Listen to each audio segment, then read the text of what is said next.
បាទសួស្តីអតិថិជនរបស់ហាង Fast ហៀងទាំងអស់គ្នាថ្ងៃនេះហាងរបស់យើងខ្ញុំបាននាំចូលត្រាក់ទ័រ M740 គឺមកជាច្រើនគ្រឿងបើបងប្អូនត្រូវការសូមតាក់ទងមកលេខទូរស័ព្ទដែលបានដាក់នៅលើចំណងជើងហើយកុំភ្លេចជួយ like ជួយ share ដើម្បីបានវីដេអូថ្មីហើយដើម្បីបានឃើញពីត្រាក់ទ័ររបស់ក្រុមហ៊ុនយើងខ្ញុំសូមអរគុណសូមតាមដានទាំងអស់គ្នា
គុណដល់អតិថិជនខាងខេត្តតាកែវ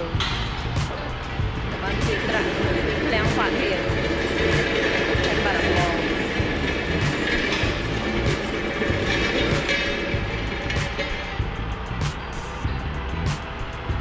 បងប្អូនត្រូវការតាក់ទងកុំភ្លេចឃ្លាំងផាត់ហៀងមានទីតាំងស្ថិតនៅទីរួមខេត្តបាត់ដំបង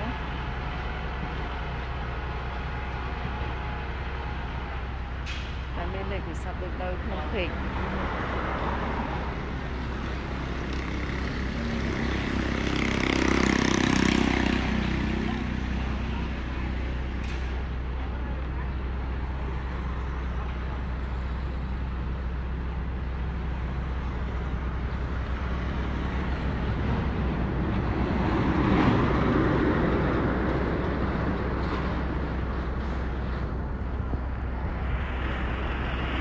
គុណដល់អតិថិជនទាំងអស់ដែលបានគាំទ្រខាងខាត់យើងទាំងអស់